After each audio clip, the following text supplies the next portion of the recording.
I'm వేద Prakash. Okay, డైరెక్ట్గా సూటిగా పాయింట్కి వద్దాం, ఎందుకంటే టైం బాగా అయింది. కొందరు మిత్రులు చాలామంది అడిగారు, syllabus already 2 years course run అవుతుంది కదా సార్, మళ్ళీ దాన్ని వేలు పెట్టి చేంజ్ చేయడం ఎందుకు అని. అవును, ఎందుకు చేంజ్ చేయాలి మరి? బీఎడ్ సిలబస్ చేంజ్ చేయాల్సిన అవసరం ఏమొచ్చింది? కరికులము ఎన్ఈపి చెప్పిందనో ఐటెప్ అడాప్ట్ చేసుకున్నామనో కాకుండా మనల్ని మనం ప్రశ్నించుకోవాలి. నాకేమనిపించిందంటే, మా ఇంటి ముందర ఒక చిన్న ముస్లిం ఫ్యామిలీ ఉంటుంది. వాళ్ళలో పెద్ద అబ్బాయి M Tech mechanical engineer, working at Dubai. వాళ్ళ ఇంకొక అబ్బాయి స్కూల్ పోలేదు, కానీ బండి మెకానిక్, కార్ మెకానిక్, నా కార్ అయినా చేస్తాడు అనుకోండి, పర్ఫెక్ట్. ఇక్కడ నాకేం డౌట్ వచ్చిందంటే, who is the original engineer? M Tech complete అయినటువంటి మెకానికల్ ఇంజనీర్ బైక్ ఖరాబ్ అయితే నూక్కుంటూ వచ్చి మెకానిక్ తీసుకొస్తాడు. 7th ఫెయిల్ అయినటువంటి స్కూల్ ఎడ్యుకేషన్ అయినటువంటి ఒక మెకానిక్ దగ్గర ఒక ఇంజనీర్ వచ్చి కూర్చుంటున్నాడు. Who is the engineer? ఒక మెకానిక్ దగ్గరికి వెళ్ళి మన పిల్లాన్ని 1 సంవత్సరమో 2 సంవత్సరాలు ఉంచితే ది బెస్ట్ ఇంజనీర్ అవుతాడు, బెస్ట్ మెకానిక్ అవుతాడు. ఒక టైలర్ దగ్గరికి 3 నెలలు పంపిస్తే బ్లౌజ్లో రకరకాల డిజైన్ కుట్టే టైలర్ అవుతుంది. ఒక మేస్త్రి పనికి పోతే ఒక 1 year దగ్గర పోతే మేస్త్రి అయిపోతాడు, గోడ పనులు ఎక్స్పర్ట్ అవుతాడు.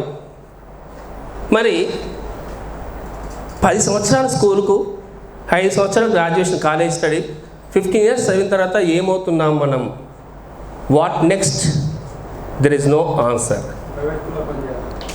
ప్రైవేట్ స్కూల్లో పనిచేయాలి, ఆఫీస్లో పనిచేయాలి, పిహెచ్డీ చేసేసి అడ్డర్ పోస్ట్కి అప్లై చేయాలి, ఎంఎడ్ చేసేసి హోండా షోరూంలోనో, బైక్ షోరూంలో, బట్టల షోరూంలో ఉండాలి, బీటెక్ చేసేసి సాఫ్ట్వేర్ అని చేసే సివిల్ ఇంజనీర్, చేసేది చదివిందేమో సివిల్ ఇంజనీర్, చేసేదేమో సాఫ్ట్వేర్ ఇంజనీర్ జాబు. ఈ చదువుకు దీనికి ఎక్కడ పొంతన ఉందా? లేదు. ఎందుకంటే మన కలోనియల్ ఎడ్యుకేషన్ సిస్టమ్. మన ముందే మెకాలే చెప్పారు కదా, అప్పుడు ఆంగ్లిస్టిక్, క్లాసిస్టిక్ కాన్ఫ్లిక్ట్ ఏర్పడ్డప్పుడు 1 lakh గ్రాంట్ మన ఇండియన్ ఎడ్యుకేషన్ సిస్టమ్ను ఎంటైర్ కొలాప్స్ చేయడానికి పునాదులు పడ్డాయి. అప్పుడు ఆంగ్లిస్టిక్, క్లాసిస్టిక్ వివాదమే కదా మనను మెకాలేని తీసుకొచ్చి ఆయన మినిట్స్ తోటి కొత్త ఎడ్యుకేషన్ సిస్టమ్ రావడానికి కారణమైంది.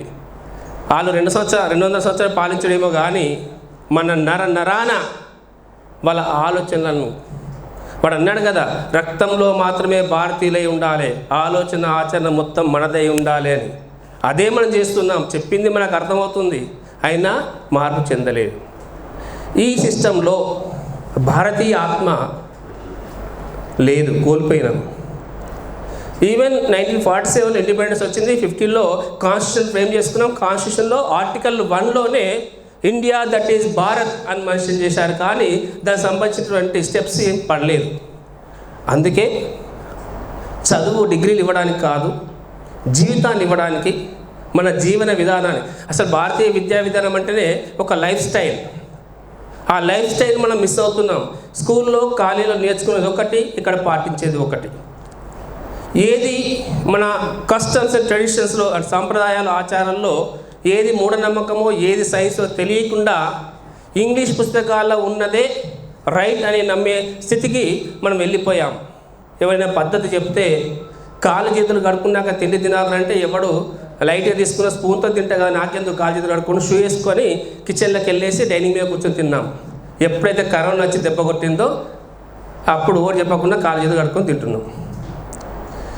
లైక్ అందుకే ఈ new curriculum, actual NEP, new education పాలసీలో తిరిగి భారతీయ ఆత్మను, మన భారతీయతను, మనం ఏ మూలాల నుంచి వచ్చినామో ఆ మూలాలు మర్చిపోకుండా దానిలో భాగంగా మనం జీవిస్తూ మన జీవనానికి దగ్గర ఉన్నటువంటి ఎడ్యుకేషన్ రీడిఫైన్ చేయడం అంటే దాన్ని పాటించడమే. ఆ ఉద్దేశంతో ఎన్ఈపిలో మార్పులు వచ్చాయి. Indian knowledge systems, Indian ethos, భారతీయ జ్ఞాన సంపద గురించి. అందులో భాగంగా ఇందులో మన కరికులంలో సార్ ఇందాక చెప్పారు, ITEP integrated teacher education programme adopt చేసుకున్నాం కరికులంలో. ఇండియాలో ఫస్ట్ ఎన్సిటి కూడా 2 years కరికులంలో ఇవ్వలేదు, కానీ 4 years పేరా 15.5 ఆఫ్ NEPలో పేర్కొన్నట్టుగా మనం దీన్ని అడాప్ట్ చేసుకున్నాం. రైట్. సో వాట్ అలా ఏం చేసుకున్నాం, ఎందుకు, ఏమిటి అందులో ప్రాక్టీసింగ్. ముందుగా ఈ NEP సక్సెస్ కావాలంటే టీచర్ ఎడ్యుకేషన్ ప్రోగ్రామ్ సక్సెస్ కావాలి. టీచర్ ఎడ్యుకేషన్ ప్రోగ్రామ్ సక్సెస్ అయితేనే రైట్ టీచర్ ఫీల్డ్లోకి వెళ్తాడు. వాళ్ళు ఎడ్యుకేట్ చేస్తే ఫ్యూచర్ జనరేషన్ సెట్ అవుతుంది. అవునా? కొన్ని ఎగ్జాంపుల్ తీసుకొని మనం సిలబస్కి వెళ్దాం. మన మూఢనమ్మకానికి సైన్స్కు మధ్య డిస్క్రిమినేట్ మనం చేయలేకపోతున్నాం. రీసెంట్గా ఒక 5-6 months బ్యాక్ ఆర్టికల్ చదివాను. దిష్టి తీయడం. మనం దిష్టి ఇస్తే మీరు నమ్ముతారు? ఎంతమంది నమ్ముతారు దిష్టి తీయడాన్ని? ఒక్కరు నమ్మరు. అది ఎందుకోసం అంటే అది ఒక మూఢనమ్మకం. కానీ ప్యూర్ అండ్ పర్ఫెక్ట్ సైన్స్ అని ఎవడో రష్యా వాడు సైంటిఫికల్లీ ప్రూవ్ చేశాడు. దిష్టి ఏంటి, ఏం చేస్తారు? మన చుట్టూ ఒక ఆరా ఉంటుంది. ఆరా నెగిటివ్ దృష్టితోటి వేరే వాళ్ళు చూస్తే వాళ్ళ కంటి నుంచి వచ్చిన రేస్ మన ఆరాని డిస్టర్బ్ చేసి మనం డల్ అయిపోతాం. దిష్టి చేసినప్పుడు వాడు ఇసుక మీద చేశాడు, మనం సాల్ట్ మీద చేస్తారు జనరల్గా. ఇప్పుడు ప్రయోగాలు మారినాయి, ఇసుక అవి పోయినాయి, ఏవో చింతపండ్లు బింతపండ్లు అన్నీ వచ్చినాయి. కానీ అసలే సాల్ట్ క్రిస్టల్ చూస్తే తింపుతూ చూసినప్పుడు మన రేసు ఆ క్రిస్టల్ మీద పడి రిఫ్లెక్ట్ అయ్యి మళ్ళీ మన ఆరాను తిరిగి రీసెట్ చేస్తుంది. అప్పుడు దిష్టి పోయిందంటారు. అంటే వాళ్ళకు ప్రాక్టీస్లో సైన్స్ ఉంది. మనం పసుపు లేకుండా కూర అన్నాం, కానీ పసుపు మీద పేటెంట్ అమెరికా కూడా చెప్పేదాకా మన పసుపు గురించి తెలియదు. ఆడవాళ్ళు పసుపు ఎందుకు కూసుకుంటారో తెలియదు, బొట్టు ఎందుకు పెట్టుకుంటారో తెలియదు. బొట్టు అంటే గొడకేసే పోస్టర్లు స్టిక్కర్లు కాదు. There is a pure and perfect science is there. అది పసుపుతో తయారైన బొట్టుకు దాని యొక్క వేవ్ లెంత్ ఎంత ఉందో కూడా ప్రూవ్డ్ సైన్స్. అయితే ఇవన్నీ తెలియకపోవడానికి కారణం ఏంటంటే పుక్కిడి పునాలాగా పోయినాయి. సరే, ఒక జీవికను ఇవ్వాలంటే ఒక శిశువుకు మంచి టీచర్ యొక్క గైడెన్స్ అవసరం. ఇక టీచర్ అనే భావనను కూడా మార్చేందుకు ప్రయత్నం చేశారు. ఏంటంటే మీరు యాంటగాజీ, పెడగాజీ, హ్యూటగాజీ దాకా వెళ్ళిపోతున్నాం మనం ఇప్పుడు. టీచర్ అంటే క్లాస్ రూమ్లో చాక్లెట్స్ పట్టి చెప్పేవాడే కాదు. పరిసరాలు కావచ్చు, ప్రకృతి కావచ్చు, ఇంకెవరైనా కావచ్చు. ఈ మధ్యలో NCT వర్క్షాప్లో మీరా చంద్రవర్కర్ మేడం, SRCC డైరెక్టర్ గారు చెప్పిన ఒక వర్డ్ బాగా నచ్చింది. సూఫీ అహ్మద్ గురించి అని చెప్పిన స్టోరీని మేడం కోట్ చేశారు. ఆ కోట్ చేసి మా సిలబస్ స్టార్ట్ చేస్తాను. అతన్ని అడిగారట, హూ ఈజ్ యువర్ టీచర్ అని అడిగితే ఒక చిన్న పాప పేరు చెప్పారట. ఆ పాప మొత్తం స్టోరీ కాకుండా డైరెక్ట్ ఆ పాప అడిగిన క్వశ్చన్ చెప్తాను. ఆ పాప సూఫీని అడిగారట, క్యాండిల్ వెలిగించి వెలుతురు ఎక్కడి నుండి వస్తుందంటే క్యాండిల్ నుంచి ఆర్పేసిందట. ఇప్పుడు ఎటు పోయింది అని అడిగిందట. ఎటు పోతుంది లైట్? క్యాండిల్ ఆర్పేసిన తర్వాత దీపం వెలుతురు ఎటు వెళ్తుంది? ఎనీబడి? ఆమె నా కళ్ళు తెరిపించింది, ఆమె కూడా టీచరే అన్నట్టు. నిజంగా మనము స్కూళ్ళలో టీచర్స్ కాకి కుండ కన్నా అయిపోయారు. కాకి కుండ కథ గుర్తుంది కదా? కుండలో నీళ్ళు లేకపోతే రాళ్ళేసి నీళ్ళు పైకి వస్తే అది వాయిస్ ప్రో అని చెప్పి చెప్పుకుంటున్నాం. కానీ మన పిల్లలు వై డోంట్ యూజ్ స్ట్రా కాడికి వచ్చారు. కానీ మన స్ట్రా గురించి చెప్పాలా, కుండ కథను చెప్పాలా అనేది టీచర్ యొక్క ఆలోచన విధానం పైన ఉంటుంది. ఎందుకంటే అక్కడ చెప్పాల్సిన కాన్సెప్ట్ ఏంది, స్టోరీ స్టోరీ అనుకున్న కథ కాన్సెప్ట్ ఏందని ఇంపార్టెంట్. ఓకే, ఇలాంటి ఎన్నో విషయాలతోటి మనం ఉదయం లేచి రాత్రి పడుకునేవారు. పుట్టుక అంటే జననపూర్వం నుంచి ప్రీనేటల్ నుంచి అంతిమ క్రియల వరకు ఉన్న వికాస దశల గురించి డిస్కస్ చేయబోతున్నాము. Right sir? ఇక ఫస్ట్ సెమిస్టర్ సిలబస్లో ఉన్న అంశాలు కొద్దిగా కోట్ చేస్తూ ముందుకెళ్తాను. ఫౌండేషన్ కోర్సెస్ 3 పేపర్స్ ఉన్నాయి. ఇంత సార్ చెప్పారు. Philosophical foundations, education, child development and education psychology, measurement and assessment teaching. Yes, philosophical foundations sir already కొన్ని విషయాలు చెప్పారు. ఇంకొన్ని నేను యాడప్ చేస్తాను. ఆ పేపర్లో మనం ఏం నేర్చుకోబోతున్నాం? భారతీయ తత్వశాస్త్రం, ఇండియన్ ఫిలాసఫీ ఏంటి, ధర్మం అంటే ఏంటి, త్రిగుణాలంటే ఏంటి, పంచకోశాలంటే ఏంటి, రిచువల్స్ ఏంటి, వాటి వెనుక కాన్సెప్ట్ ఏంటి, వాటి గురించి డిఫరెంట్ ఫిలాసఫర్ యొక్క ఐడియాలజీ ఏంటి, వాటి గురించి ఈ సిలబస్లో డిస్కస్ చేస్తాం మనం. గీత, వేమన శతకం లాంటి భౌతిక సంబంధించినవి ఉన్నాయి. వేమన శతకాలు లాంటి ఎథిక్స్ నేర్పించేటువంటి పోయిట్స్ ఉన్నారు. వేమన గురించి మనం పిచ్చి వేమనగా వదిలేస్తాం. ఆయన మీద చాలామంది పిహెచ్డీ చేశారు. ఆయన కవి అని, పండితుడు అని, డాక్టర్ అని, ఇంకా something. But is a intellectual, చాలా గొప్ప మేధావి, గొప్ప సైంటిస్టు, గొప్ప కవి, గొప్ప ఫిలాసఫర్. ఆయన అర్థం చేసుకోవాలి. ఇలాంటి ఈ ఫిలాసఫీలో ఫిలాసఫర్స్తో పాటు ఎడ్యుకేషన్ సిస్టమ్కు దానికి ముడిపెట్టి ఉంటుంది. ఏదో మనం ఒక కథ చదువుతాం ఇంతకుముందు, ఏంటంటే గుర్రానికి నోట్లో ఎన్ని దంతాలు ఉంటాయి అంటే చర్చ చేస్తున్నట్టు మొత్తం వేల మంది గురించి పండితులు గ్రంథాలు తిరిగేస్తున్నట్ట. అందులోంచి ఒక యువకుడు వచ్చేసి, అంత పుస్తకాలు తిరుగుడు ఎందుకు, నోరు తెరిచి లెక్క పెడితే అయిపోతుంది కదా అని అన్నాడు. ఆ తెలివి అక్కడ ఉన్న లేదా అంటే మనం ఎట్లా అలవాటు పడ్డామంటే, గుర్రానికి దంతాలు ఎన్ని అంటే పుస్తకాలు ఏ బుక్లో ఉందో, ఏ గైడ్లు ఉందో, ఏ మెటీరియల్ ఉందో లెక్కడానికి పరిగెత్తున్నాం. కానీ కొత్తగా ఆలోచించట్లేదు, ప్రాక్టికాలిటీకి దూరంగా ఉన్నాం. ఆ ఆలోచన విధానాన్ని పెంపొందించే విధంగా ఫిలాసఫీలో మాడ్యూల్స్ అండ్ టాపిక్స్ ఇంక్లూడ్ చేయడం జరిగింది. దీన్ని మన క్లాస్ రూమ్ సిచ్యువేషన్లో ఎలా ఎంగేజ్ చేయాలి టీచర్, మనం కొన్ని చెబుతూ ఫీల్డ్ ఎంగేజ్మెంట్ అనేది ఇక్కడ ఇవ్వడం జరిగింది. 100 మంది పిల్లలు మన దగ్గర ఉన్నారు. డిఫరెంట్ ఇన్స్టిట్యూషన్స్కి పంపడం, డిఫరెంట్ బుక్స్ని రివ్యూ చేయించడం, మన చుట్టుపక్కల ఫిలాసఫర్స్ ఉంటారు వాళ్ళ దగ్గరికి పంపించి ఇంటర్వ్యూ చేయడం, డాటా కలెక్ట్ చేయడం, బుక్స్ రివ్యూ చేయడం, టెంపుల్స్ కావచ్చు, మసీద్ కావచ్చు, చర్చ్ కావచ్చు, దానికి ఒక స్టోరీ ఉంటుంది, హిస్టారికల్ ప్లేస్ కావచ్చు, వాటితో ఇంటరాక్ట్ అవుతూ ఫీల్డ్ ఎంగేజ్మెంట్ చేయించాలి. మనకి ఎందుకంటే 70 మార్క్స్ థియరీ ఎగ్జామ్, 30 మార్క్స్ ఇంటర్నల్లో 10 మార్కులు ఫీల్డ్ ఎంగేజ్మెంట్కి ఉంది. పిల్లల్ని ఈ ఫీల్డ్ ఎంగేజ్మెంట్ తోటి థియరీని మెర్జ్ చేస్తే మనం ఈ సిలబస్ను హ్యాండిల్ చేయడం చాలా ఈజీ అవుతుంది. కొంత గైడెన్స్ ఇచ్చి, వాళ్ళ గైడ్లైన్స్ ఇచ్చి, డైరెక్షన్స్ ఇచ్చి, ఆ ఫీల్డ్ ఎంగేజ్మెంట్ టాపిక్ను ఈ సిలబస్ తోటి ముడిపెట్టి పంపిస్తే వాళ్ళ థియరీ ప్రాక్టికల్గా అర్థమవుతుంది. సో వాళ్ళు డాక్యుమెంటేషన్ చేస్తారు 10 మార్క్స్ అది. దెన్ ఆఫ్టర్ అసైన్మెంట్లో మీరు different topics and suggested format కూడా ఇవ్వడం జరిగింది సిలబస్లో. అదో 10 మార్క్స్. తర్వాత స్లిప్ టెస్ట్, సెమినారు, మీరు చూసి చిన్న సెమినార్ కావచ్చు, 10 మంది సెమినార్ ఇస్తామంటారు.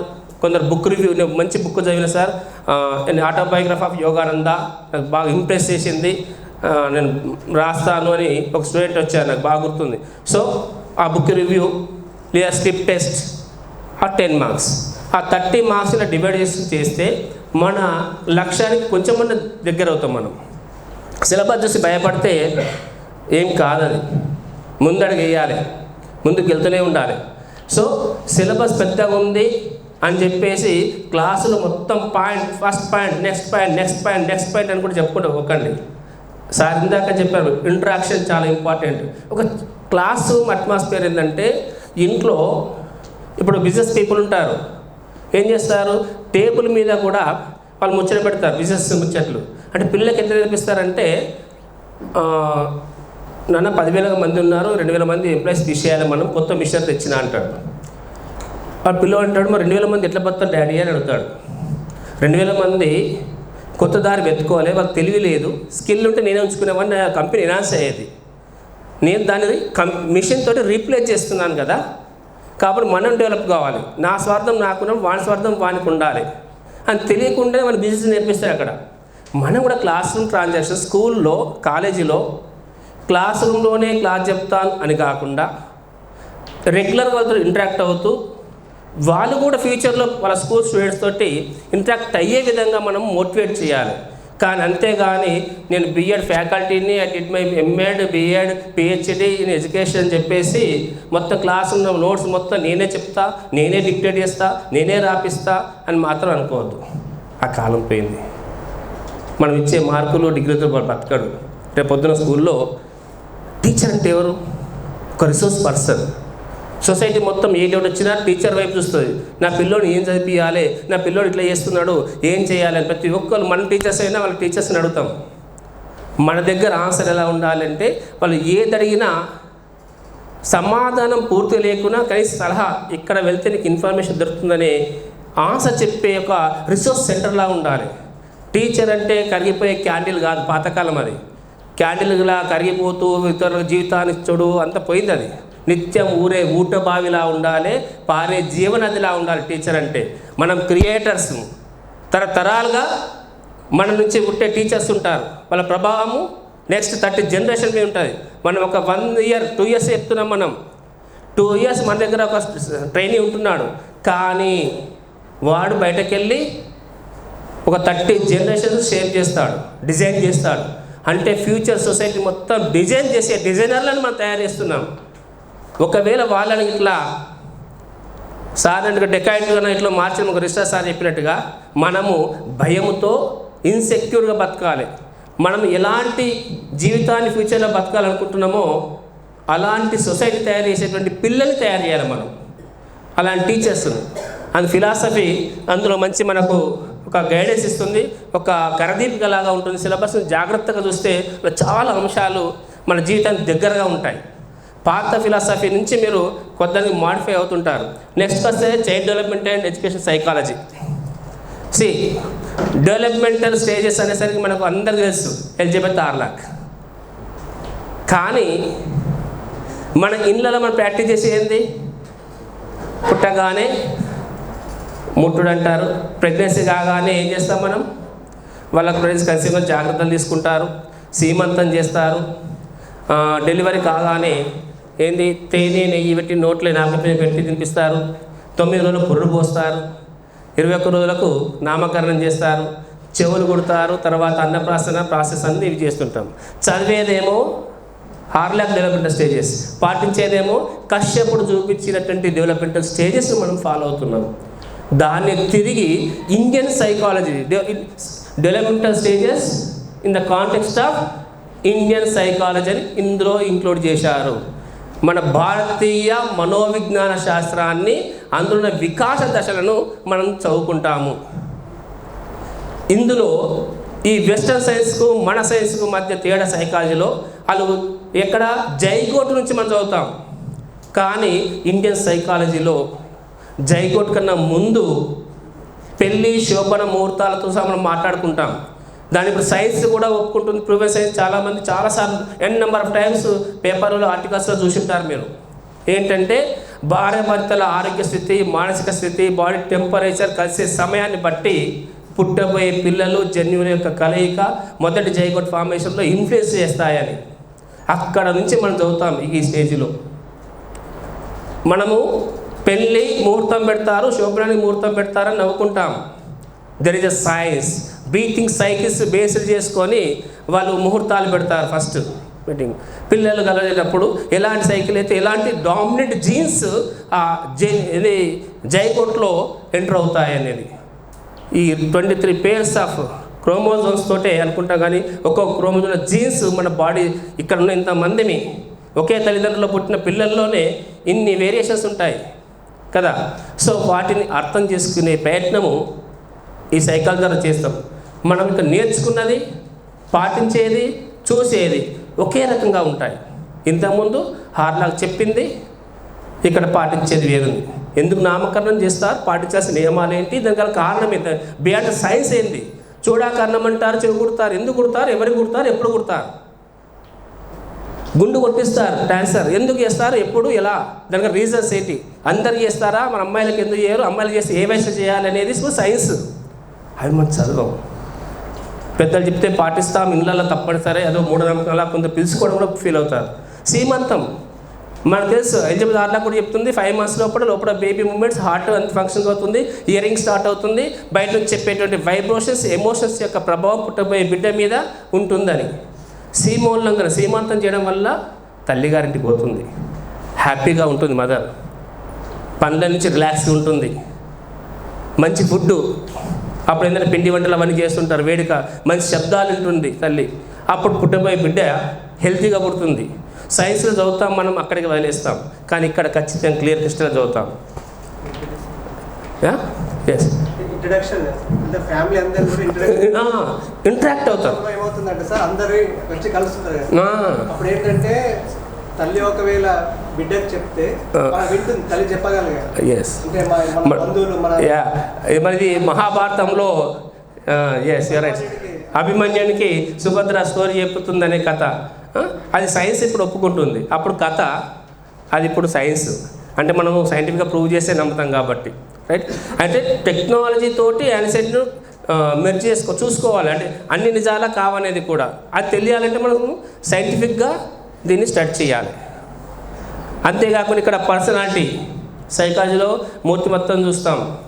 మూర్తిమత్వ సిద్ధాంతాలు చూస్తే మనము ఎవరెవరియో చదివినాం ఇంతవరకు, వాటిని కూడా చూస్తాం. వాటితో పాటు దెర్ ఇస్ ఎ పంచకోశ థియరీ, త్రిప్రాణ, త్రిగుణ, ఇవన్నీ కూడా అవి మన యొక్క వ్యక్తి యొక్క మూర్తిమత్వాన్ని, వ్యక్తి యొక్క పర్సనాలిటీని, వ్యక్తి యొక్క ప్రవర్తన రీతిని ఏ విధంగా ఇన్ఫ్లుయెన్స్ చేస్తాయి అనేది ఈ సిలబస్ చదువుకుంటాం. ఇది మనము నేర్చుకోవాలి, నేర్పించాలి, పాటించాలి. పాటించినప్పుడు ఇది సిలబస్ మనకు ఈజీగా ఉంటుంది.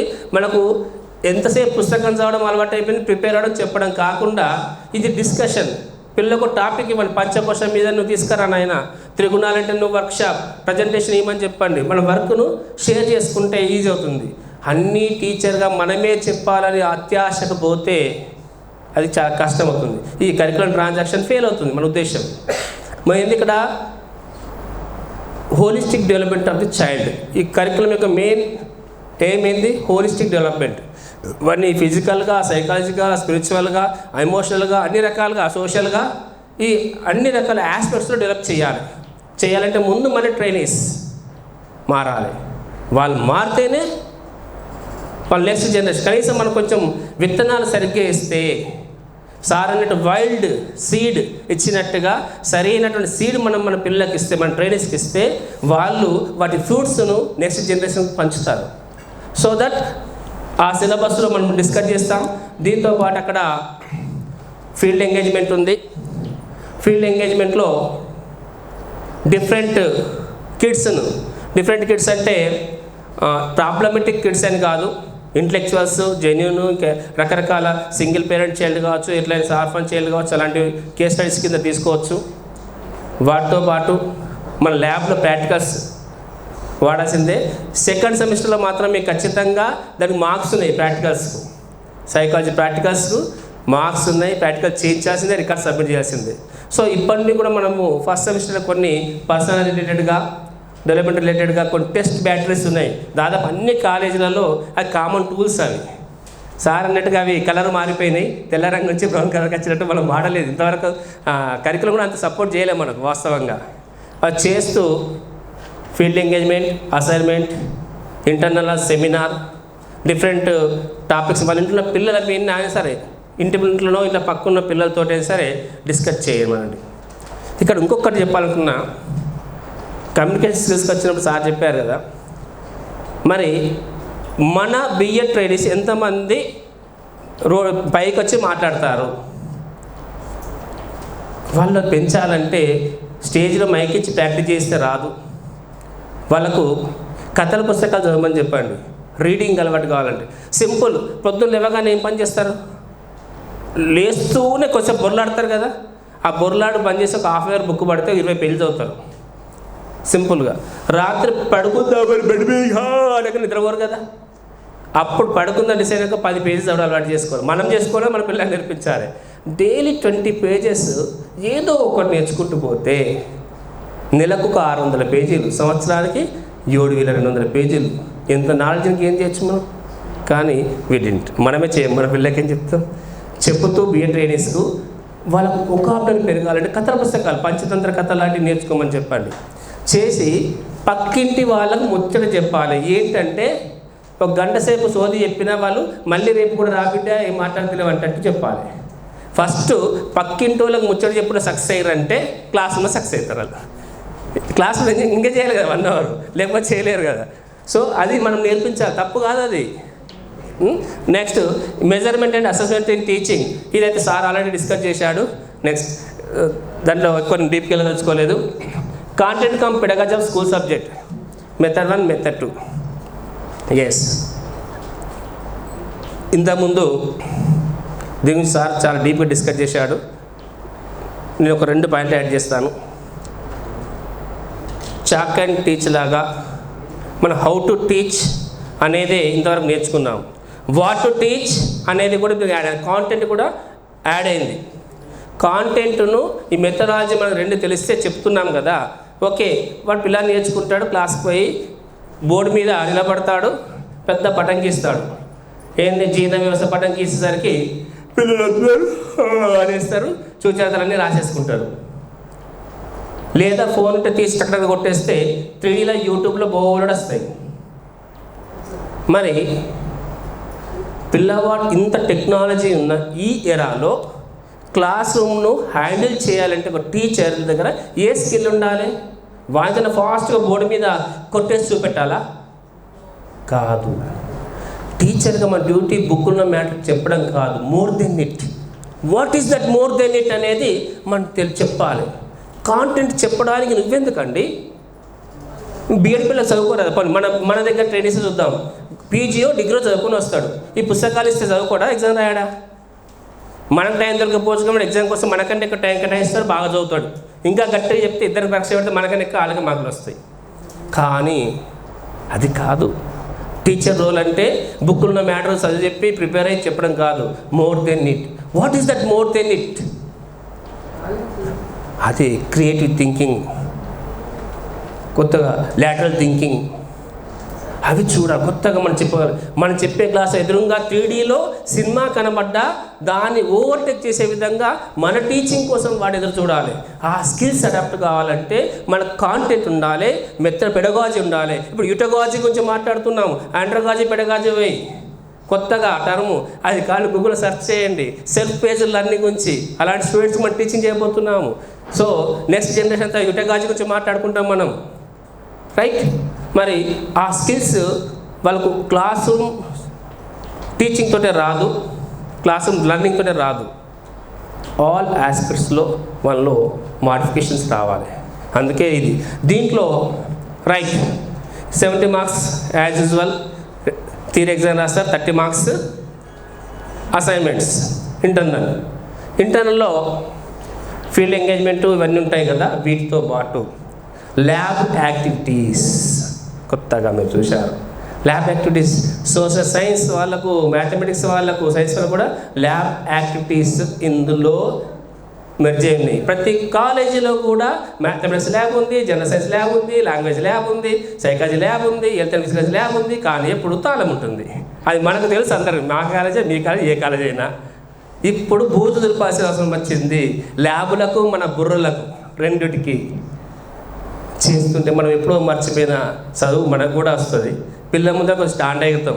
మనం ల్యాబులు చేపిస్తున్నామంటే మన కాన్ఫిడెన్స్ లెవెల్ కూడా చాలా చేంజ్ అవుతుంది really. So this what about methodology. Next yoga. ఇవి ఏంది value added and everyday assessment courses. ఇవి ఆల్రెడీ సార్ చెప్పి ఫస్ట్ సెమిస్టర్ గురించి మనం మాట్లాడుతున్నాం కాబట్టి ఇప్పుడు ఒక్కొక్క సెమిస్టర్లో ఒక్కొక్కటి ఉంది. ఆర్ట్ ఇన్ ఎడ్యుకేషన్ అని, లర్నింగ్ రిసోర్స్ డెవలప్మెంట్ అని, రకరకాల కోల్డ్ చైర్ డెవలప్మెంట్ అని, అవన్నీ మనం చూస్తున్నాం సెమిస్టర్ వైజ్గా. దీంట్లో 2 yoga and understanding self. 35 marks theory paper, 15 record అన్నాం. రికార్డు ఏం రాపియాలి? ఫార్మాట్ తీసుకొని కాపీ కొట్టి రాయించడం కదా? కాదు. ఆయుష్ ప్రోటోకాల్ ఫాలో అవుతూ దానికి సంబంధించినటువంటి యాక్టివిటీస్ని డైలీ కాలేజీలో చేపించాలి. దానికి 30 days షెడ్యూల్ మీ ఆల్మనాక్లో ఉంది పీరియడ్. మీకు మోడల్ టైం టేబుల్ కూడా ప్రొవైడ్ చేస్తాము. టెన్షన్ అవ్వాల్సిన అవసరం లేదు. అంటే ఎట్లా అవుతుంది ట్రాన్సాక్షన్స్ ఇవన్నీ అవుతాయా అని. మీకు 46 పీర్ టీచింగ్ డేస్, 30 days కమ్యూనికేషన్కు, 30 days యోగాకు కేటాయించారు కదా. ఎట్లా అవుతుందని టెన్షన్ చాలామందికి ఉంది. అలా టెన్షన్ అవ్వాల్సిన అవసరం లేదు. మోడల్ టైం టేబుల్ కూడా ఇవ్వడం జరుగుతుంది మీకు. మా కాలేజీలో చేసిన టైం టేబుల్ మీకు ఇస్తాను, రైట్? మరి యోగా సార్ అన్నారు not only yoga miss not only asana. Patanjali అష్టాంగ మార్గం ఉంది, అందులో యమ నియమ ఆసన ఉన్నాయి కదా, ధ్యానం సమాధి లాంటివన్నీ. సో అవి అష్టాంగ మార్గాలతో పాటు వివిధ యోగ ప్రక్రియలు భారతీయ ధర్మశాస్త్రంలో పేర్కొన్నటువంటి యోగ ప్రక్రియలు, భగవద్గీతలో పేర్కొన్నటువంటి యోగ ప్రక్రియలు, కర్మయోగము, జ్ఞానయోగము, భక్తి యోగము, ఇలాంటివన్నీ, క్రియాయోగము, ఇవన్నీ కూడా మనము అందులో నేర్చుకుంటాము. పిల్లలతో డిస్కస్ చేస్తాము, అసైన్మెంట్ ఇస్తాము. అసైన్మెంట్ అంటే చూసి రాసుకురమ్మని కాదు. ప్రాక్టికల్స్ అంటే ఒకరోజు నిలబడి ఫోటోలు దిగడం కాదు. ఇవన్నిట్లో ఫోటోలు దిగుతూ పెడతారు వాళ్ళు చేసినవి. వాళ్ళు ఇంట్లో కూడా డైలీ మనం పీరియడ్లో డైలీ డిస్కస్ చేసి యోగా ప్రాక్టీస్ చేపిస్తాం 1 hour. Not only practice, also discussion, theory practical ప్రతిదీ. దీనివల్ల మన లైఫ్ స్టైల్లో చాలా చేంజెస్ వస్తున్నాయి. ఇప్పుడు చూడండి, నా ఆకారం చాలామంది రాగానే గుర్తుపట్టలేదు సార్, ఇట్లా అయిపోయారు అన్నారు కొద్దిసేపు కొత్తగా చూసి. ఎందుకంటే ఇట్లున్నవని ఇట్లా అయినా కానీ మన ఇంగ్లీషు బొర్రున్నా, పక్కకున్నా, బొక్కలున్నా, పట్టుకున్నా, పడుకున్నా అందరు కలుపుకొని పోవడం మన లక్షణం కాబట్టి నన్ను కూడా కలుపుకున్నాం వీళ్ళు. ఇవన్నిటినీ లైఫ్ స్టైల్ డిజార్డర్స్ అన్నారు సార్. లైఫ్ స్టైల్ డిజార్డర్స్ను ఓవర్కమ్ చేయాలంటే యోగాను ఒక వారం రోజుల ప్రాజెక్ట్లా పెట్టి వదిలేస్తే అది గుర్తుండదు. అది మన జీవనంలో ఒక భాగం చేస్తే, అది చేయాలంటే హ్యాబిచ్యుయేట్ చేయాలి. సైకాలజీ సేస్ 3 weeks ఏదైనా ఒక విషయాన్ని కంటిన్యూగా ప్రాక్టీస్ చేస్తే మనం హ్యాబిచ్యుయేట్ అవుతామని. అందుకే 4 weeks పెట్టాం మనం. 1 week అటెండ్ చేసినా కానీ సిలబస్లో 4 weeks యోగా ప్రాక్టీస్ చేసి మనము నెక్స్ట్ కంటిన్యూగా ఎంకరేజ్ చేస్తూ చేసేలాగా ప్రోత్సహించినట్లయితే ఈ యోగా టాపిక్ మనకు ఈజీ. ఈ కమ్యూనికేషన్ స్కిల్స్ మన ప్రాజెక్ట్కి వస్తే కమ్యూనికేషన్ స్కిల్స్ ఇన్ ఇంగ్లీష్, కానీ 15 marks రికార్డ్ రాస్తారు. యాక్టివిటీస్ మొత్తం గైడ్లైన్స్ ఉన్నాయి, యోగా కూడా గైడ్లైన్స్ ఉన్నాయి, థియరీ సిలబస్ ఉంది. సార్ అన్నట్టుగా కమ్యూనికేషన్ పెంచుకోవాలంటే మాట్లాడాలి. భావ వ్యక్తీకరణ చాలా ఇంపార్టెంట్. టీచర్కి అయితే నాకు అనిపిస్తుంది, టీచర్ ఒక ఆర్టిస్ట్, క్లాస్ రూమ్లో ఒక కళాకారులా ఉండాలి. మనం మాట్లాడే మాట కన్నా ఎక్కువ మన బాడీ, ఒక పదం మనం మాట్లాడితే మన బాడీ 10 పదాలు చెప్పాలి, మన కళ్ళు 10 పదాలు పలకాలి, 10 భావాలు పలకాలి. అది లేకపోతే అది ఎప్పుడు వస్తుంది? Purity in mind, clarity in sound, మనసులో స్వచ్ఛత, మాటలో స్పష్టత ఉంటేనే మన భావాన్ని కరెక్ట్గా వ్యక్తీకరించగలుగుతాం. ఆ భావం పట్ల మనకు ఒక విషయం పట్ల కాన్సెప్ట్ ఫామ్ అవుతే మనం ఎట్లనే చెప్తాం.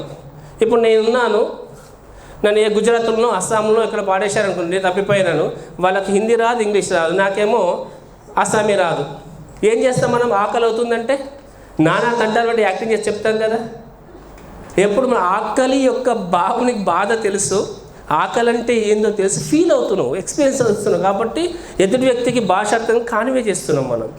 అట్లా ఏ విషయమైనా, ఏ సబ్జెక్ట్ అయినా మనకంటూ ఒక కాన్సెప్ట్ ఫామ్ అయితేనే కదా వాళ్ళకి చెప్పేది. సో మనం ఒక విషయాన్ని కూలంకుషంగా నేర్చుకునే ప్రయత్నం చేయాలి. దానిపైన ఒక అభిప్రాయాన్ని ఏర్పరచుకుంటే చెప్పడం ఎప్పుడు కూడా కష్టం కాదు. కమ్యూనికేషన్ అనేది దెర్ ఇస్ నో ప్రాబ్లం. ఎప్పుడు ప్రాబ్లం అవుతుంది? నీకేం తెలియకపోతే మాటలు రావు. సపోజ్ ఇప్పుడు సార్ మీద ఏదంటే టపటప చెప్తారు. ఇలా కొందరు హిటగాజీ అన్నాను, కొందరు ఎక్కడున్నాం పదం కొత్త కానీ ఆగిపోతాం. అండగాజీ విన్నాము, పెడగాజీ విన్నాము, హిటగాజీ ఏంది కొత్తగా తెలియదు. కాబట్టి తెలిస్తే పెడగాజీ అంటే ఇప్పుడు చెప్తే అందరు మేకలు ఇస్తే ఇంకో రేపటి దాకా కంటిన్యూగా వాగుతూనే ఉంటాం. అని రోజు చేసే పని అది. కాబట్టి ఏదైనా విషయం చెప్పాలంటే భావ వ్యక్తీకరణ, కమ్యూనికేషన్ అంటే ఫస్ట్ భావం తెలిస్తే వ్యక్తీకరిస్తాం. వ్యక్తీకరించడానికి మాటలు, జెస్చర్, బాడీ లాంగ్వేజ్ అన్నీ ఇంపార్టెంటే. ఎట్లా అంటే దయచేయండి, ఇక దయచేయండి, రెండు ఒకటే కానీ సౌండ్స్ డిఫరెంట్, మీనింగ్ డిఫరెంట్. అది ఇంపార్టెంట్. దాని గురించి ఆ ప్రాక్టీస్ చేస్తే అంతా కూడా కమ్యూనికేషన్ స్కిల్స్లో కొంచెం డీటెయిల్గా ఇచ్చారు మనకు. ప్రీవియస్లీ కమ్యూనికేషన్ ప్రాజెక్ట్ ఉంది, LSRW చెప్పి వదిలేశారు, ప్రాక్టీస్ సెషన్స్ లేవు. కానీ ఇందులో మీరు ఆ డాక్యుమెంట్ చదవండి, క్లియర్గా మెన్షన్ చేశారు. మనకు తెలియకుండానే మనము ఆ కమ్యూనికేషన్ హ్యాబిచ్యుయేట్ అయ్యే విధంగా మనలో ఒక రకమైన చేంజెస్ వచ్చేలాగా స్టూడెంట్స్లో డిజైన్ చేయడం జరిగింది. సో జస్ట్ మనం దాన్ని కీన్గా చదివి ప్రాక్టీస్లోకి వెళ్ళిపోతే సరిపోతుంది. ఇక నెక్స్ట్కి అయితే ఇంటర్న్షిప్ అండ్ ప్రాక్టికల్ ఎక్స్పీరియన్సెస్. దీంట్లో మనకి ఏమున్నాయి? School observation. మనకై తెలుసు స్కూల్ అబ్జర్వేషన్ ఆల్రెడీ ప్రీవియస్గా ప్రాక్టీస్ చేశారు. కానీ వాళ్ళకి చెప్పాల్సింది ఏంటంటే స్కూల్ అబ్జర్వేషన్ అంటే పోయి టీచర్ చెప్పే క్లాస్ ఒక్కటి వినడమే కాదు, more than it. School atmosphere, time table, functioning ఎట్లా అవుతుంది అన్నీ చూస్తూ. ఇక్కడ ఒకటి ఇందాక అడిగారు కొందరు మిత్రులు, స్కూల్ అబ్జర్వేషన్ కోసం డిఓ పర్మిషన్ కొందరు ఇవ్వట్లేదు అని. నిజంగా స్కూల్ అబ్జర్వేషను నా సజెషన్ ఏంటంటే, ఆ 6 రోజుల ప్రాజెక్ట్ ఏదైతే స్కూల్ అబ్జర్వేషన్ పంపిస్తున్నామో వాళ్ళకు నచ్చిన స్కూల్ నుంచి, తెలంగాణ రాష్ట్రంలో ఏదైనా ఒక స్కూల్ నుంచి వెళ్ళి అక్కడ 6 రోజులు ఉండి నేర్చుకొని సర్టిఫికేట్ తీసుకొని రమ్మనండి. మన ఫార్మాట్లు ఇస్తాం, అన్నీ ఇస్తాం కదా. కానీ 6గురిని 10 మందిని ఒకే స్కూల్ పంపిస్తే స్కూల్ వాళ్ళు అలో చేయరు, వీళ్ళు ఏమేమి చూడరు. అది రాదు. దీనికి మీరు డాక్యుమెంట్స్ చదివితే స్కూల్ అబ్జర్వేషన్కి డిఓ పర్మిషన్ అవసరం లేదు. వాళ్ళు ఒప్పుకుంటారా లేదా అంటే పిల్లవాడి స్కిల్, హెడ్ మాస్టర్కు వాళ్ళకున్న కమ్యూనికేషన్, వాళ్ళ తెలివి అంతే. కానీ 10 మందిని ఒకే స్కూల్కి మాత్రం పంపకూడదు. ఈ స్కూల్ అబ్జర్వేషన్ మాత్రం ఇండివిజువల్గా వెళ్తేనే వర్కౌట్ అవుతుంది. టీమ్కి వెళ్తే మాత్రము వెళ్ళి రికార్డ్ రాసుకోవడము, పాయింట్స్ ఫామ్ నింపుకోవడమే అవుతుంది. ఎందుకంటే 10 మంది క్లాస్కి పంపాడు హెడ్ మాస్టర్. లెసన్ చెప్తా అంటే ఏ టీచర్ కూడా మనం కూర్చుంటే క్లాస్ వినాడు, చెప్పాడు, కాని పని అది. ఇక పీర్ టీచింగ్, ఇది కొత్త కాన్సెప్ట్ ఏం కాదు, పేరు కొత్తగా ఉన్నా. మైక్రో టీచింగ్, రిఫ్లెక్టివ్ టీచింగ్ పేరుతో ప్రాక్టీస్ చేశాము. కానీ ఇట్స్ అ వండర్ఫుల్ కాన్సెప్ట్. మొత్తం టీచర్ ఎడ్యుకేషన్లో ప్రీవియస్ కానీ ఇప్పుడు కానీ మైక్రో టీచింగ్ కావచ్చు, పీర్ టీచింగ్ కావచ్చు, మనము ఏమైనా టీచింగ్ స్కిల్స్ నేర్చుకుంటాము అంటే any training only in the peer teaching session. Previous micro teaching, reflective practice చేసాం కదా, ఇప్పుడు పీర్ టీచింగ్. ఇక్కడ కొందరికి చాలా సబ్జెక్ట్ ఉంటుంది, పెన్ను పట్టుకొని చాక్పీస్ పట్టుకొని బోర్డు మీద పోగానే మర్చిపోతాం. ఏదో పాయింట్ మర్చిపోయినా, భయం ఉంటుంది, చెమటలు కలుపుతారు, తుడుచుకుంటారు, గొంతు రాదు. ఇక కొందరు చెప్తారు 1 అవర్ క్లాసును 5 నిమిషాలు క్లోజ్ చేస్తారు, వాట్ నెక్స్ట్ చాక్పీస్ ఇరుస్తూ ఉంటారు. ఇక అర్థం కాక సబ్జెక్ట్ లేక కాదు, డిగ్రీలు పీజీలు చేసేస్తారు మన దగ్గరికి. 2 into 3 అంటే 5 రాస్తారు, 2 + 3 అంటే 6 రాస్తారు. లెట్ హిమ్ రాయనివ్వండి ముందు. కానీ 2 + 3 = 6 అనేది చెప్తుండాలి, ఎట్లా చెప్తున్నారు, తప్పు చెప్పినా సరే ఎట్లా చెప్తున్నారు ఫస్ట్ చూడండి, అలవాటు చేయాలి. ఆ భయాన్ని ఓవర్కమ్ చేయడము, వీళ్ళతో ఇంటరాక్షన్ కావడము, బ్లాక్ బోర్డ్ మీద ఎలా నిలబడము, బ్లాక్ బోర్డ్తో కమ్యూనికేషన్ ఎలా పెంచుకోవాలి, సేమ్ టైం ప్యారలల్గా స్టూడెంట్స్తో కమ్యూనికేషన్ ఎలా చేసుకోవాలి, ఐ కాంటాక్ట్ ఎలా ఉండాలి, బాడీ మూవ్మెంట్ ఎట్లా ఉండాలి, బోర్డు మీద రాస్తున్నప్పుడు వాడి స్పీడ్ ఎలా ఉండాలి, లెటర్ సైజ్ ఎలా ఉండాలి, రాస్తున్నప్పుడు పిల్లలతో ఎలా ఇంటరాక్ట్ కావాలి. అసలు కొందరు రాస్తారు బోర్డు మీద మొత్తం స్టోరీ రాసేదాకా ఆయనదైనా కొనుక్కుంటూ రాసుకుంటూ కూర్చుంటాడు. వెనుకకున్నటువంటి కలర్లన్నీ వాళ్ళు చూసుకొని ఫోటోలు దించుకోవాలి. 15 నిమిషాలు బొమ్మకి ఇస్తాడు, 15 నిమిషాలు టేబుల్ వేస్తాడు, 20 నిమిషాలు రెడీయా అనేస్తాడు. మా పని అయిపోయిన చార్జ్ చేసుకోమ్మా అని వాళ్ళు అంటారు. అది కాదు కదా. మనము బ్లాక్ బోర్డును, క్లాసును ఎట్లా ఎఫెక్టివ్గా స్టార్ట్ చేయాలి, ఎలా ఎక్స్ప్లెయిన్ చేయాలి, ఎలా క్వశ్చన్, చాలామంది క్వశ్చనింగ్ కూడా చేయడం తెలియదు, లేవు చెప్పు అనేస్తారు. అవన్నీ మైక్రో టీచింగ్లో మనం నేర్చుకున్నాం. అవన్నీ కూడా ఈ పీర్ టీచింగ్లో ప్రాక్టీస్ చేయించాలి. ఎందుకంటే అంత తోటి వాళ్ళే కదా. దీనికి 46 days మీకు అసైన్ చేయడం జరిగింది. 46 days. మెథడ్ 1కు 23 days, మెథడ్ 2కు 23 days. ఎందుకంటే ఓకే ఎందుకంటే ఒక్కరోజు మైక్రో టీచింగ్ లాగా 2 రోజులు ఇంతకుముందు చేపించి రాపిస్తే ఏ స్కిల్స్ రావు. వాళ్ళు కూడా మొహం పడి మళ్ళీ రారు. ఫీల్ కాకుండా వాళ్ళకి ఎంకరేజ్ చేయాలి. ఫ్రెండ్స్కు చెప్పాలి, వాళ్ళ క్లాస్మేట్స్కు ఎక్కడ ఉండాలి క్లాసులు అంటే ప్రాక్టీస్ చేయడానికి ప్రతి విండోకు, ప్రతి చెట్టుకు ఒక బ్లాక్ బోర్డు, రోలింగ్ బోర్డు తెచ్చుకొని వేసుకొని ప్రాక్టీస్ చేసే విధంగా ఎంకరేజ్ చేయాలి. వాళ్ళు ఇప్పుడు కనుక టీచింగ్ స్కిల్స్ నేర్చుకోలేకపోతే జీవితంలో ఎప్పుడూ నేర్చుకోరు. వాళ్ళకంటే ఒక స్టైల్ ఫామ్ అయ్యేదే అక్కడ. మనం అంటాం, కొందరు చూస్తుంటాం, ఇది ఎవరి స్టైల్ అండి? ఎన్టీఆర్ మీరు చూశారా? సినిమాలో చూశారు. కానీ ఎన్టీఆర్ అని డ్యాన్స్ కూడా చేయాలి, బట్టి ఇట్లా అనేసరికి ఎన్టీఆర్ అన్నారు కదా. ఆ ముద్ర ఆయనకంటే ఒక ఐకానిక్గా పడిపోయింది. మనకు కూడా మా టీచర్ గురించి మనకు తెలుసు అని కొందరు కామెంట్ చేస్తారు. అర్థమైందా అని ఒక టీచర్ కామెంట్ చేస్తారు. ప్రతి ఒక్కరికి ఒకటి ఉంటుంది మేనరిజం. అది అలవాటు అయినాక తొందరగా పోదు. ఆ అలవాటు కావాలంటే ముందు టీచింగ్ స్టైల్లో ఫస్టే మనం ఇక్కడ నేర్పించకపోతే స్కూల్ పోయినాక పిల్లలు నేర్పిస్తారు. ఎందుకంటే పిల్లల ముందు ఒక్కసారి గుండె జల్లుమంటుంది, ఇక ప్రాక్టీస్ చేయలే కదా, వాడు ఏదో డౌట్ అడుగుతాడు, వీడు ఏదో డౌట్ అడుగుతాడు, ఏదో చేస్తాడు, లాస్ట్గా ఆగమైపోతాడు. అప్పుడు మనం తిడతాడు, స్టార్ట్ చేస్తారు. కాలేజీ మీద బెస్ట్ ప్లేస్ గట్టిగా చెప్పలేదు చక్కగా. అప్పుడు నేర్చుకొని ఎప్పుడు నేర్చుకోలేరు కదా.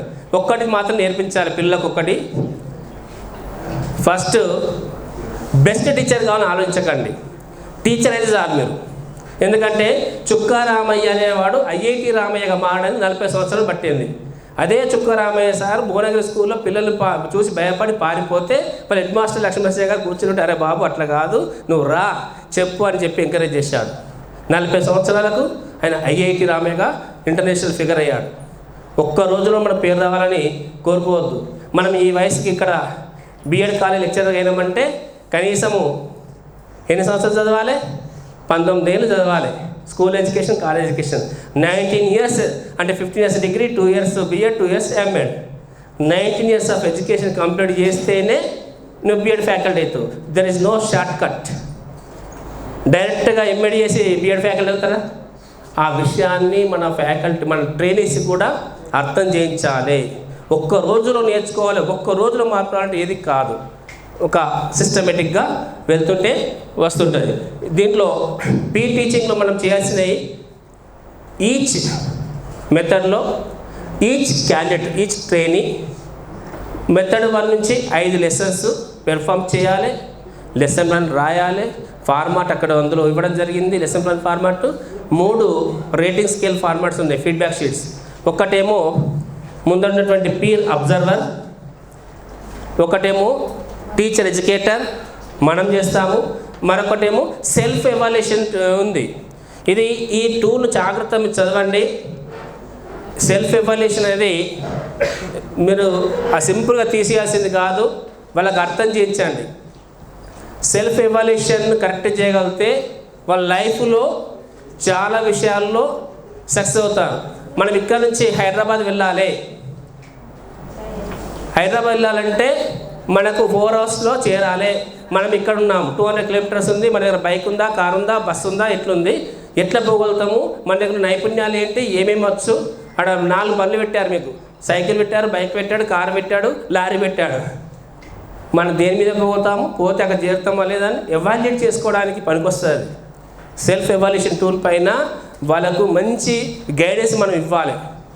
ఇస్తేనే వాళ్ళు కరెక్ట్గా వాళ్ళ feedback, self feedback form correct చేయగలుగుతారు. ఓకే, ఇది అట్లా ప్రతి లెసన్ ప్లాన్ 3 ఇవి ఫీడ్బ్యాక్ షీట్స్, అట్లా 5 షీట్లు కలిపితే ఒక రికార్డ్ అవుతుంది.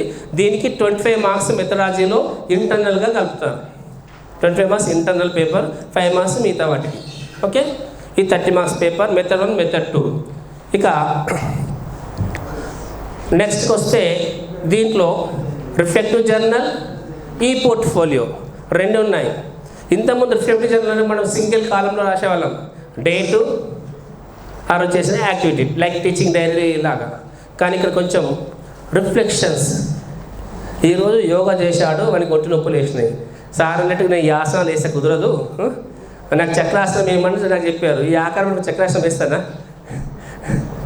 అప్పుడు చక్రాసనం ఏమో కానీ సవాసనం ఈజీ ఉందని చెప్పేసి దాని రిఫ్లెక్షన్ నాకు అనిపిస్తుంది కదా, రాయాలి. ఎందుకు అనిపించింది మరి, ఎందుకు వేయలేకపోయాను? పొట్ట పెరిగిందిగా, పొట్ట అడ్డం వచ్చింది వంగడానికి. మరి అడ్డం వస్తే దీన్ని ఉంచుకోవాలన్నా, చేసులు మానేయన్నా పొట్ట తగ్గించుకోవాలా? మనకంటే ఒక ఆలోచన ఉంటుంది కదా, అది రాయాలి రిఫ్లెక్షన్లో. రిఫ్లెక్టివ్ రీడింగ్ అంటే అది. రిఫ్లెక్టివ్ రీడింగ్ రాయించే ఉద్దేశం ఏంటంటే ఆ రోజు కాలేజీకి వినవా లేదా, మీ కాలేజీలో ఏం చెప్పిర్రు అని చెక్ చేయడం కాదు, వాని కలిగిన ఫీలింగ్ ఏంటి, ఆ రోజు నేర్చుకునే యాక్టివిటీస్ మీద వాళ్ళలో వచ్చే చేంజెస్ ఏంటి, వాని యొక్క భావం మీద ఉంటుంది. There is no right wrong. అడు అంటాడు యోగా వరెస్ట్, ఎందుకు అవసరమా, యోగా చేసిన రోగాలు వస్తలేవా అని ఒకరు రాస్తాడు. నిజంగా ఇది ఒక రికార్డులో చూశాను కాబట్టి వాటి చెప్తున్నాను. రాశారు ఏదంటే యోగా చేస్తే ఆరోగ్యం బాగుంటుందని ఏ చట్టంలో లేదు, యోగా చేసిన వాళ్ళకు రోగాలు రావట్లేదా, చావట్లేదా అని క్వశ్చన్ మార్క్. రాయనివ్వండి, వాళ్ళకి అది అనిపించింది కదా, వాళ్ళు చేంజ్ చేసుకొని నెక్స్ట్ డే ట్రై చేద్దాం మనం, వాళ్ళు లాస్ట్ వరకు చేంజ్ అవుతుందేమో చూద్దాం. రిఫ్లెక్షన్స్ అంటే అవి రాయాలి, దానికి ఫార్మాట్ ఇవ్వడం జరిగింది మనకు, రైట్. అది 1st, 2nd, 3rd, 4th semesters కలిపి 4th సెమిస్టర్లో సబ్మిట్ చేస్తారు. దానికి రికార్డ్ మార్క్స్ ఉన్నాయి. అది మనకు మంచి ఫీడ్బ్యాక్.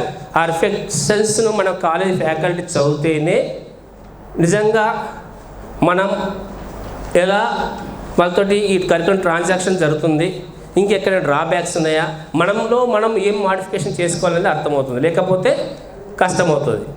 నెక్స్ట్కి వస్తే ఈ పోర్ట్ఫోలియో అయితే సింపుల్గా ఎవరిది వాళ్ళు గూగుల్కి వెళ్ళేసి ఈ పోర్ట్ఫోలియో తయారు చేసి పెట్టుకోమన్నాడు. Very simple format. మీకు కావాలంటే రేపు ఒక వీడియో షేర్ చేస్తాను గ్రూప్లో, అది ఎలా ఈ పోర్ట్ఫోలియో తయారు చేసుకోవాలనేది. ఈజీగా మనకు ఫోన్లో ఫోటోలు తీసుకుంటారు, వీడియో తీసుకుంటారు, ఫోనే పోతుంది, లేదు ఫోటోలు డిలీట్ అయిపోతుంది, డేటా ఫుల్ అయిపోతుంది. కానీ వన్స్ ఆన్లైన్ వాడేసామంటే ఎటు పోదు. ఇప్పుడు చాలా జాబులలో ఇంటర్వ్యూలలో కూడా మీ ఈ పోర్ట్ఫోలియో లింక్ ఇచ్చేస్తే వాళ్ళు మన యాక్టివిటీస్ అన్ని చూసుకుంటారు. మీరు ఫోన్లో స్టేటస్ పెడతారు కదా, వాట్సాప్ స్టేటస్లు, లైక్ స్టేటస్లో కొందరు పెడతారు, కొందరు పెట్టరు, ఏదో కొందరు వాళ్ళే పెడతారు, కొందరు మంది పెడతారు, కొందరు ఏం పెడతారో తెలియకుండానే పెడతారు. వచ్చినే స్టేటస్ చూడాలంటే భయం అయిపోతుంది ఒక్కోసారి. అలా మొత్తం అవి ఉంటే అలా పనికొచ్చేది ఏదో పనికిరాని ఏదో తెలియదు. ఇప్పుడు వాళ్ళకి ఏం అలవాటు చేయాలంటే నీ ఫీలింగ్ను మాత్రం స్టేటస్ పెట్టుకుని, నీ ఆలోచన, నీ భావము, నువ్వు చేసిన యాక్టివిటీ మాత్రమే స్టేటస్ పెట్టుకోరా. ఆ స్టేటస్ అయితే ఈ పోర్ట్ఫోలియోలో పెడితే నీకు గుర్తుంటుంది, నీ గురించి ఇంకొని తెలుస్తుంది, నీలో వచ్చే ట్రాన్స్ఫర్మేషన్ ఏముందో తెలుస్తుంది.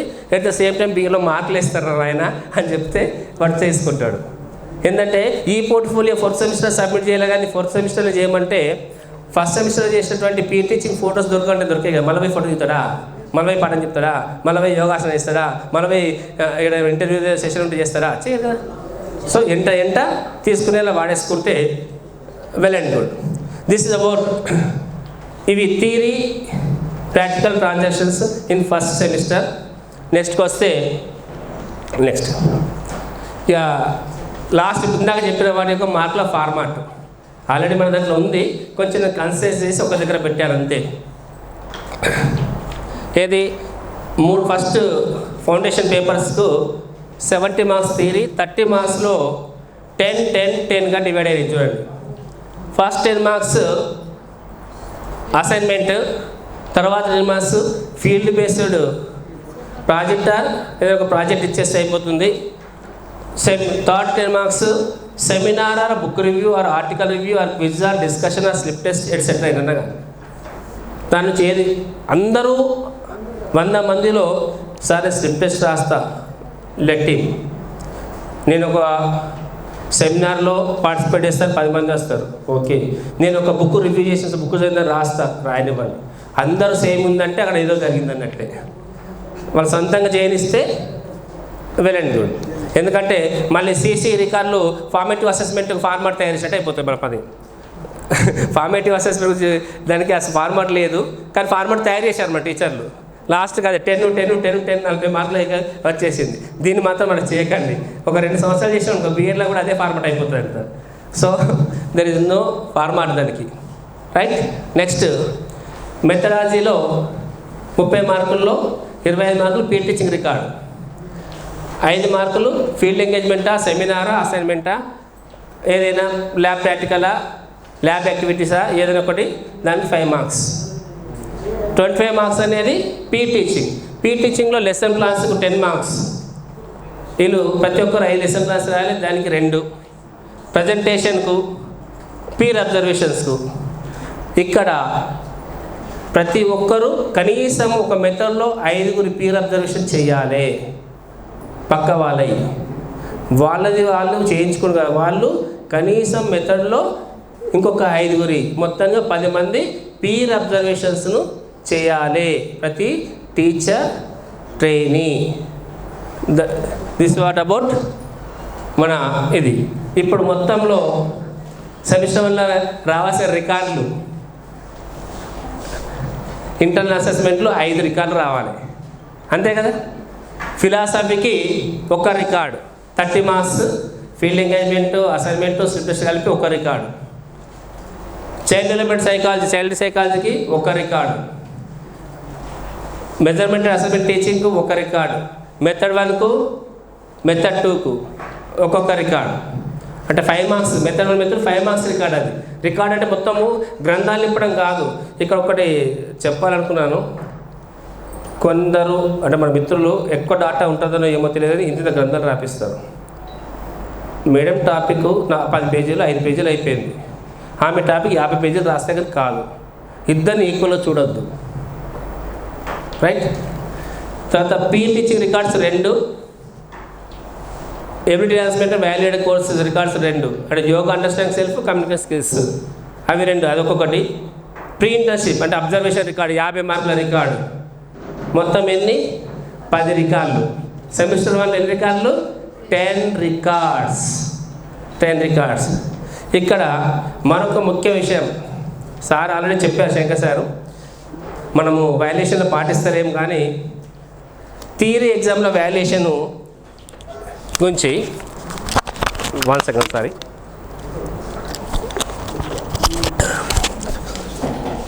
థియరీ ఎగ్జామ్లో short answer questions, essay answer questions ఉంటాయి. అక్కడ ఒక కండిషన్ ఉంటుంది, షార్ట్ ఆన్సర్ క్వశ్చన్కు నాట్ ఎక్సీడ్ 1 పేజ్ అని. మనం ఏం చేస్తాము, 1 పేజీ రాష్ట్రానికి సగం మార్కులు వేస్తాము, 2 పేజీలు రాష్ట్రానికి కొంచెం ఎక్కువ, 4 పేజీలు రాస్తే ఫుల్ మార్కులు వేస్తాము. కానీ ఇది అకాడమిక్ కోర్స్ కాదు, B Ed course, teacher training course. Planning అనేది చాలా ఇంపార్టెంట్. నువ్వు పిహెచ్డీ చేయు, దాని మీద 10 పిహెచ్డీలు చేయు. క్లాస్కి 8th క్లాస్కి వెళ్ళి లేదా 9th క్లాస్కి వెళ్ళి ఒక క్లాస్లో ఫస్ట్ పీరియడ్ పోతే 50 నిమిషాలు 40 నిమిషాలు అసైన్ చేస్తారు పీరియడ్. ఆ 45 మినిట్స్లో చెప్పి రావాలి. కానీ ఆగు, నువ్వు ఆఫ్టర్ ఆల్ బీఎస్సీ బిఎడ్ కానీ నేను పిహెచ్డీ కానీ ఫస్ట్ పీరియడ్ చాప్టర్స్ బట్టి 4th పీరియడ్ దాకా చెప్పుకుంటూ కూర్చుంటావా? నువ్వు ఏం చెప్పాలనుకున్నా ఆ 45 మినిట్స్లో చెప్పాలి. ఎంత పెద్ద సబ్జెక్ట్ ఏది, అంతే కదా. ఇక్కడ కూడా వాల్యుయేషన్లో ఈ ప్రిన్సిపల్ ఫాలో కాకపోతే ఈసారి నుంచి సార్తో కూడా చెప్పాము, మేడం గారితో కూడా, ఎవరైతే 2 పేజీలు రాసిన మార్కులు ఇస్తారో వాళ్ళది పేమెంట్ కట్. అట్లయితే మనల్ని వింటారని చెప్పేసి నిర్ధారణకు వచ్చి చెప్తారు. మన ఎగ్జామ్స్ మీటింగ్ పెట్టమని చెప్పాము. ఎందుకంటే ఈ టెండెన్సీ లేకపోతే కరెక్ట్ కాన్సెప్ట్ రాసిన వాళ్ళు ఎట్టబోతారు, పేజీలు మార్కులు వస్తాయి. దిద్దే వాళ్ళకి క్లారిటీ లేకపోతే రాసే వాళ్ళకి క్లారిటీ ఉంటుంది. సో మనం గుర్తుపెట్టుకోండి. ఇంకెవరైనా ఇంకా రాని వాళ్ళు పేపర్ వాల్యుయేషన్ విషయాలు చెప్పండి. 1 పేజ్ అంటే ఒక సైడు, ఇంకొంచెం 1.5 పేజ్ అంటే కన్సిడర్ చేయొచ్చు. కొంచెం ఫాంట్ సైజ్ పెద్దగా ఉంటుంది, కరెక్ట్గా కుదించలేరు కాబట్టి. There is a rule. అది షార్ట్ ఆన్సర్కు ఇంత సైజులోనే మన ఆన్సర్ను ఎక్స్పెక్ట్ చేయాలి. ఒకటి. రెండవది, బుక్కులు ఉన్నది యాజ్ టీజ్గా రాసే టేప్ రికార్డర్లకు మాత్రము బట్టి వాళ్ళకు మార్కులు ఇవ్వద్దు. చూడాల్సింది ఏంటంటే వే ఆఫ్ ఎక్స్ప్రెషన్. బట్ చెప్పాల్సిన టాపిక్ వాళ్ళ ఓన్ వర్డ్స్లో ఎట్లా ప్రజెంట్ చేసారు అనేది ఇంపార్టెంట్. మీ థియరీ సిలబస్ చూస్తే అర్థమైపోతుంది ఇక్కడ. అది ఏం చెప్పాము వాళ్ళు సొంతంగా రాయాలని, అది అలవాటు చేయాలి. మనము వాల్యుయేషన్లో చూపిస్తే వాళ్ళ పిల్లలు చెప్తుంటే ఇట్లా ఉంటాయి మార్కులు ఉంటాయని చెప్తే వాళ్ళు అట్లే ప్రిపేర్ అవుతారు.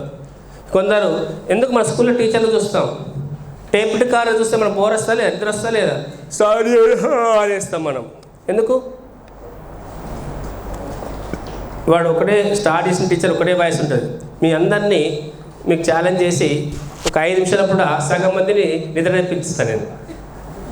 5 నిమిషాల్లో కూడా ఇదే మైక్ సౌండ్ తోటి మనము వాయిస్లో మాడ్యులేషన్ లేకుండా ఒకే టెంపోలో. ఈరోజు పౌరాలగుట్ట పైన వైఎస్ రాజశేఖర రెడ్డి గారు తుమ్మను పాలయ్యారు. అదేవిధంగా భారతదేశానికి ఒలింపిక్స్లో 10 గోల్డ్ మెడల్ వచ్చాయి. రెండుటి నవ్వుతూ చెప్పడానికి న్యూస్ రీడరా మనము, టీచర్లము కదా. అందుకే సరిగ్గా ఎడ్యుకేట్ వాళ్ళని చేయాలి, మనం మారాలి. Right. This is what about first semester. ఇక సెకండ్, థర్డ్, ఫోర్త్ సెమిస్టర్ కొన్ని కీ పాయింట్స్ మీకు గుర్తు చేస్తూ పోతాను. మనం వాటి గురించి మరొకసారి మనం ఇప్పుడు డిస్కస్ చేసుకుందాం. సెకండ్ సెమిస్టర్లో కీ చేంజెస్లో ఏమున్నాయంటే సైకాలజీ ప్రాక్టికల్స్ ఉంటాయి, వాటితో పాటు ordinary education project, learning resource development అని ఒకటి వస్తుంది. లర్నింగ్ రిసోర్స్ డెవలప్మెంట్లో ఒక వొకేషన్ నేర్చుకోవాలి వాళ్ళు. ఒక ఆర్టిజన్ ఏదైనా కులవృత్తిని కానీ ఏదైనా కుటీర సంబంధించిన పనిని నేర్చుకొని రికార్డ్ చేసి రాయాలి. దాంతోపాటు 10 రకాల లర్నింగ్ రిసోర్స్ను యాక్టివిటీస్ తయారు చేయాలి. ఎక్కడి నుంచి చార్ట్ నుంచి మోడల్ నుంచి మొదలు పెడితే డిజిటల్ టూల్ వరకు 10 వెరైటీస్ ఉన్నటువంటి రిసోర్సెస్ను తయారు చేయాలి రికార్డ్. సో ఆ పిల్లలతో చేయించాలి. దానికి వర్క్షాప్ 6 days ఉంది. పెట్టి చేయించి ఎక్స్పర్ట్స్ పిలిపిస్తారా, నేర్పిస్తారా, నేర్చుకుంటారా, ఇంటర్వ్యూలో వేసుకుంటారా, యూట్యూబ్లో గూగుల్ తల్లి నడతారా, లేకపోతే యూట్యూబ్ అయ్యే నడతారా, ఎవరిని అడిగినా కానీ నేర్చుకోవాల్సిందే. మనం నేర్చుకుంటాం, మనకు కూడా పనికి వస్తుంది. ఇంకెన్నాళ్ళు ఈ బిఎడ్ కాలేజీలు బయట కోరా, రెడీమేడ్ తీసుకోరా, సప్పుడు మేము ఇలా పాతకపోయినాం రాము. మనం పోతే నెక్స్ట్ వాళ్ళు వస్తారమ్మా, మనం తొందరగా వెళ్ళిపోదాం. వెళ్ళిపోతే నెక్స్ట్ వాళ్ళకి ఇద్దాం అవకాశం. ఇద్దామా వద్దా? ఈ సిలబస్ అన్నీ చూస్తే ఒక 1 year లోపల మీరు వద్ద మనం కూడా సరే ఇక మనం వెళ్ళిపోవడం పెట్టి ఎస్ మనం మాడిఫై చేసుకోవాలి. దానికోసం సిలబస్లో చాలా చేంజెస్ ఉన్నాయి. 3rd సెమిస్టర్లో డిజిటల్ టెక్నాలజీస్ పేపర్ ఉంది, ఆర్టిఫిషియల్ ఇంటెలిజెన్స్ గురించి. దాన్ని వాడుకోవడం తెలియకపోతే అది మనల్ని వాడుకుంటుంది. నిన్న అంటే రీసెంట్గా ఒక మిత్రుడు ఏఐ టూల్స్ ChatGPT ఇవన్నీ కదా అని నోట్స్ తయారు చేస్తా అని ఒక పబ్లిషర్స్కు మన సిలబస్ బుక్ పంపించాడు 1st సెమిస్టర్లోనే. అది ఎడిటింగ్ డైరెక్ట్ వచ్చింది. ఇదేంది నాయన అడిగాను. సార్ సీనియర్ సార్ అన్నాడు. దేంట్లో సీనియర్ అంటే కంప్యూటర్లో సీనియర్ అయినా. టప్ప కొట్టిండు, వచ్చిన గూగుల్లో తల్లిని వేసి పాడేసిండు. అడిగింది ఒకటి ఈ టాపిక్, అది చదవకూడదు. అట్లీస్ట్ నన్ను ఇచ్చిన టాపిక్ చూడండి, గూగుల్ తల్లి ఏం చెప్తుంది, మనం అడిగిన దాన్ని బట్టి ఆన్సర్ వస్తుంది. ChatGPT ఉంది కానీ కొడితే ఇంకేదో ఆన్సర్ వస్తుంది. చాలా జాగ్రత్తగా క్వశ్చన్ అడగాలి. దానికి సొంత ఆలోచన ఉండదు, దానికి బుర్ర ఉండదు. మన బుర్ర లాంటిది ఆ బుర్ర. నిజానికి మన బుర్రకు సొంత ఆలోచన ఉంటుందా? సొంత తెలివితేటలు ఉన్నాయి. మనం ఏం ఆలోచిస్తామో అదే చెప్తుంది ఆన్సర్. నాకు రాదు అంటే రాదనే చెప్తుంది. అట్లనే చాలా జాగ్రత్తగా డాటా కలెక్ట్ చేసేటప్పుడు చాలా జాగ్రత్తగా కలెక్ట్ చేసుకోవాలి. ఓపెన్ ఎడ్యుకేషనల్ రిసోర్సెస్ OERలు ఉంటాయి, తీసుకోవాలి అందు నుంచి. కానీ అందులో లైసెన్స్ను చూడాలి, లైసెన్స్ ఎలా చూడాలి, అవి ఏం వాడుకోవాలి అన్నది. ఇమేజ్ దొరికిందిగా, ఫోటో బాగుందని మనం ఏం చేసి తీసి PPTలో పెట్టేస్తా. PPTలో పెట్టగానే మీరు మన పిల్లలు ఫోటో తీస్తారు, వాట్సాప్లో పెడతారు. అది ఎన్నో తిరిగి కర్ణాకర్ సారో ఇంకెవరో తయారు చేసింది ఉంటుంది. ఆయన నోటీస్ పంపిస్తారు, లీగల్ నోటీస్. ఎంతమంది పిల్లలు కొన్ని వేల మంది చూసి నాకు ఇది కాపీ రైట్ కింద మీకు కేసు బుక్ చేస్తున్నాను, పైసలు కట్ట. మేము పుణ్యానికి పంపించినాం. ఇక అప్పుడు ఆస్తులు అమ్ముకోవాలి. చాలా జాగ్రత్తగా వాడుకోవాలి. మనకు డాటా సెర్చ్ చేయడం కూడా చాలా ఇంపార్టెంట్. స్కాలర్ ఆర్టికల్స్ ఏవి ఫ్రీ రిసోర్సెస్ ఉన్నాయి, ఏవి లైసెన్స్ ఉన్నాయి. ఎందుకంటే ఈ వర్డ్ ఎందుకు చెప్పాల్సి వస్తుందంటే, మనం కొత్త సిలబస్ కాబట్టి నెట్ మీద చాలా ఆధారపడతాం చాలా విషయాల కోసం. చూడండి, చదవండి, కానీ కాపీ కొట్టకండి. కొన్నిసార్లు మనకు కాన్ఫిడెంట్ అనిపించినాయే, ఫ్రీ రిసోర్స్ అనిపించినాయే కాపీ కొట్టండి, తీసి పెట్టుకోండి. అంతేగాని అన్నీ కాదు. ఇక మనకు ఇంకో ఛాలెంజ్లలో ఏంటంటే, ఈ 4 years 2 yearsకి వచ్చింది. సార్ కూడా అడగవచ్చు మన తర్వాత. ఇప్పుడు టెట్ DSCకి ఇదే సిలబస్ గవర్నమెంట్ అప్రూవల్ చేసింది. ఈ వచ్చే డిసెంబర్ కాకుండా నెక్స్ట్ వచ్చేదానికి టెట్ DSCలో ఈ కొత్త సిలబస్ అయిన వాళ్ళే. పాత క్వాలిఫై కావాలంటే అయిపోయినట్టే, కొత్త మీకు వస్తారు. అది టెట్ కూడా ఎక్స్టెండ్ అవుతుంది. ఏంటంటే TET for elementary, TET for middle, TET for secondary education, 9th 10th first year, second year, and 11th 12th. ఇవి హైటెక్ ఫర్ ఎలిమెంటరీ, హైటెక్ ఫర్ మిడిల్, హైటెక్ ఫర్ సెకండరీ. 3 రకాల కోర్సెస్ ఉన్నాయి. అవి కూడా phase 3 సెషన్స్ నడుస్తుంది అప్లికేషన్స్. మన phase 4లో మనం అప్లై చేసుకునే అవకాశం వస్తే అందరం కూడా 4 years డిగ్రీకి పోదాం. మళ్ళీ 1 year BA కూడా రాబోతుందట, ఏమో వింటున్నాం, PG తర్వాత అని, ఆఫ్టర్ 4 years డిగ్రీ తర్వాత. Okay, this is what about మన functional activities in our semester. Okay.